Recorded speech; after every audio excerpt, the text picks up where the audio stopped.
대법원 2016주 5087 판결입니다. 이 사건은 2017년 3월 30일에 있었던 사건이고요. 지방자치법 사건이며 지방의원의 유급 보좌 인력의 채용 공고와 관련된 사건입니다. 이 사안에서는 행안자부 장관이 직권 취소를 하였고 이 직권 취소의 대상이 처분에만 해당하는지 아니면 채용 공고에도 해당할 수 있는지에 관한 것이고 이 채용 공고가 입법사항인지도 검토되었습니다. 먼저 원고는 서울시장 그리고 서울시의회 사무처가 참가하였고요. 피고는 행자부 장관에 해당합니다. 지자체장인 서울시장이 시간선택제 임기제 공무원인 정책지원요원 40명에 대한 채용 공고문을 내게 됩니다. 이에 대해서 행안부 장관은 서울시의회와 의회의 지방의회 의원의 개인별 유급 보좌 인력을 도입하는 것은 입법으로 규정하여야 하고 법적 근거가 없는 상태에서 이 공고가 나갔기 때문에 이 공고를 취소하도록 시정명령을 내리게 됩니다. 지방의회 유급 보좌 인력은 입법사항이다라고 주장을 했죠. 자, 그러나 서울시장이 이를 불이행하게 됩니다. 그러자 행안부 장관은 이 채용 공고를 직권으로 취소하게 됩니다. 자, 원고는 유급 보좌 인력에 대한 채용 공고는 법적 근거가 있기 때문에 적법하다고 주장을 하고 피고는 공무원에 대한 유급 보좌 인력 채용은 입법으로 규정해야 할 사항이지 공고문으로 할 수 있는 사항은 아니다라고 주장을 하게 됩니다. 지방자치법 제169조를 먼저 보시겠습니다. 위법 부당한 명령 처분에 대한 시정액을 규정을 하고 있습니다.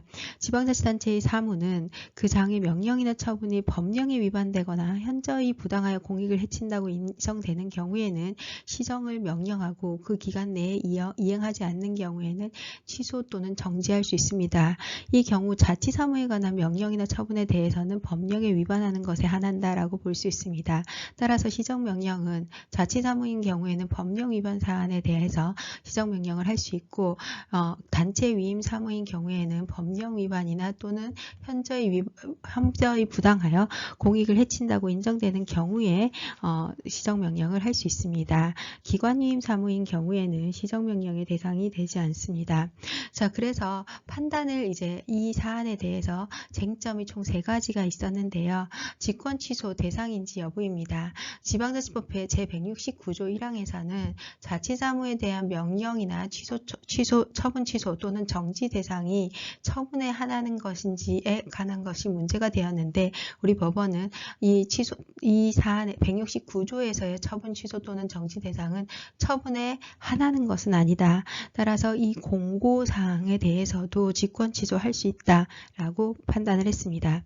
그리고 유급 보좌 인력에 관한 규정은 지방의원의 신분, 지위, 처우에 관한 사항이기 때문에 입법사항이다라고 판단을 했습니다. 자, 그래서 이 사안을 판단을 했는데요. 공무원 임용은 입법사항인데 지방의회에 공무원을 둘 법적 근거가 없다라고 보아서 당해 채용 공고는 위법하고 그 위법한 채용 공고에 대한 행자부 장관의 직권 취소는 적법하다라고 판단을 했습니다. 그래서 구체적으로 이 판례에서는 지방자치법 제33조 그리고 34조, 90조 등을 규정을 하면서 이 규정은 공무원의 개개인을 지원하기 위한 규정 또는 의정활동 및 상망보상금 등을 규정을 하고 있는데 이 근거는 유급 보좌 인력을 채용하기 위한 법적 근거가 될 수 없다라고 판단을 하였습니다. 대법원 2016주 5087 판결 보시겠습니다. 이 사건은 지방자치법 사건이며 지방의원 유급 보좌 인력 채용 공고에 관한 내용으로서 중앙정부에서 직권 취소했을 때 그 직권 취소의 대상이 처분에만 해당하는지 아니면 채용 공고에도 해당할 수 있는지가 문제가 됐고요. 그리고 이 채용 공고가 입법사항인지가 문제가 됐습니다. 먼저 서울시장은 원고이고요. 피고는 행자부 장관입니다. 원고 측에 참가는 서울시의회 사무처장이 하게 되었습니다. 지자체장인 서울시장은 시간선택제 임기제 공무원인 정책지원요원 40명에 대한 채용 공고를 냈고요.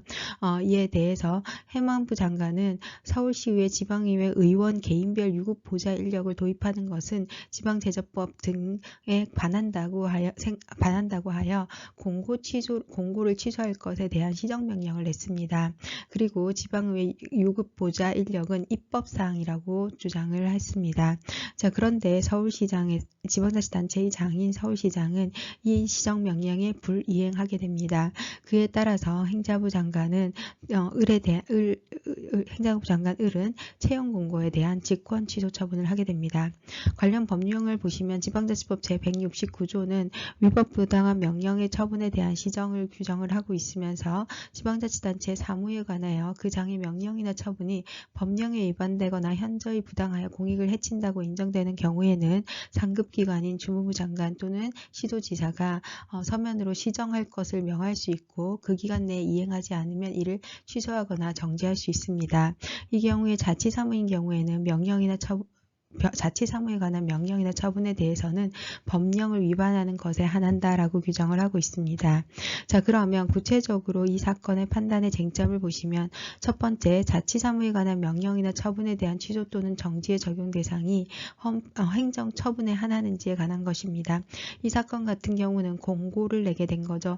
정책지원요원 채용 공고문이 공고 내용이 개별 구체적인 처분은 아니지만 이것이 취소 정지의 대상이 될 수 있는지에 관한 것입니다. 항고소송과 달리 169조에서는 자치사무에 대한 명령이나 취소 처분 또는 정지 대상을 처분에 한한다고 규정하고 있는 것은 아니고 해석상으로도 처분만 취소만 처분의 대상으로 하는 것은 아니라고 우리 법원이 보아서 처분에 제한되는 것은 아니다라고 보았습니다. 그리고 위급 보좌 인력 규정이 입법사항인지 여부에 대해서도 우리 법원은 지방의원의 신분, 지위, 처우에 관한 사항이기 때문에 이 사안은 입법으로 규정할 사안이라고 판단을 했습니다. 자, 그리고 이제 당의 사안으로 본 건데요. 공무원 채용 공고가 위법한지 여부에 대해서 당의 공무원 임용은 입법으로 규정할 사항인데 이제 채용 공고문을 그냥 낸 것이고 지방의회에 공무원을 둘 법적 근거도 없으므로 이러한 채용 공고는 위법하다라고 보았습니다. 따라서 중앙정부인 행자부 장관의 직권 취소는 적법하다고 보았습니다. 지방자치법 제33조, 제34조, 90조 등에서 이 관련 내용을 규정을 하고 있지만 이 규정이 유급 보좌 인력을 둘 수 있다고 볼 수 있는 근거 규정이 될 수는 없다라고 판단했습니다. 네, 구체적으로 우리 법원이 쟁점에 대해서 어떻게 판단하고 있는지 판례 원문을 보시겠습니다. 당의 채용 공고가 직권 취소의 대상이 되는지에 관해서 우리 법원은 채용 공고는 지방공무원의 임용을 위한 것으로서 지방자치법 제9조 2항 제1호에서 정한 지방자치단체의 자치사무에 속한다라고 보았습니다.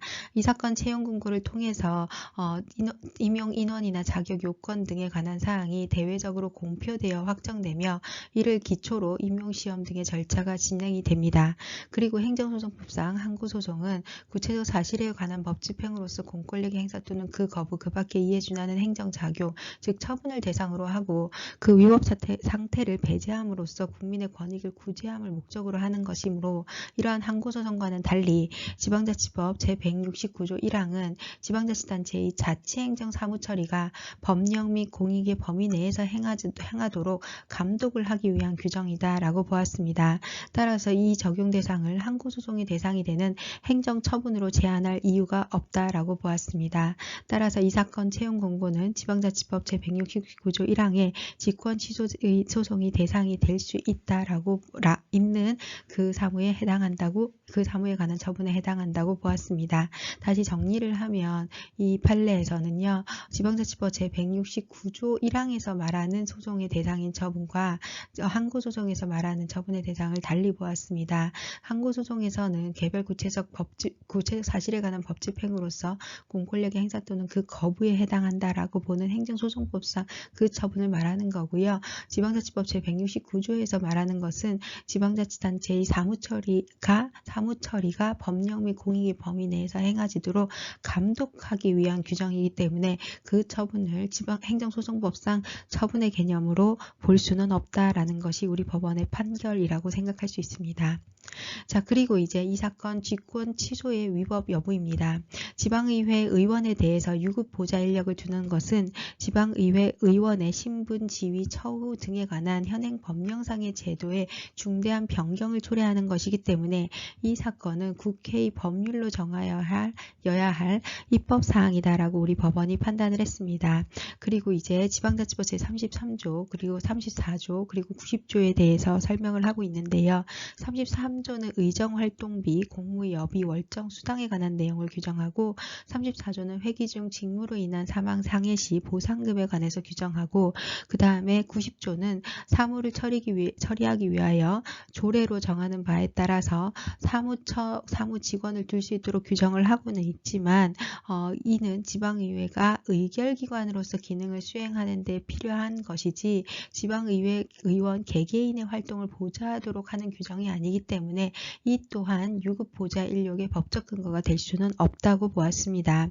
그리고 지방자치법 제56조 1항 그리고 1항 등에 따라서 봤을 때 지방자치단체의 행정기구와 정원기준에 관한 규정 별표 5에서 전문위원회 수와 직급과 정수를 규정을 하고 있지만 이것도 전문위원회 설치에 관한 규정에 불과하기 때문에 유급 보좌 인력을 둘 수 있는 근거가 될 수는 없다라고 보았습니다. 따라서 우리 법원은 유급 보좌 인력을 둘 만한 법적 근거를 찾을 수 없다라고 판단을 했습니다. 그리고 이제 그 밖에도 이제 설명을 했고요. 이 마지막으로 우리 법원은 이 사건 공무원의 임용은 개별 지방의회에서 정할 사항이 아니라 국회 입법사항이다라고 명시적으로 판단을 했고 지방자치법은 물론 다른 법령에서도 이 사건 공무원을 지방의회에 둘 수 있는 법적 근거를 찾을 수는 없기 때문에 이 사건 공무원의 임용을 위한 채용 공고는 위법하고 이에 대한 직권 취소 처분은 적법하다라고 판단을 하였습니다.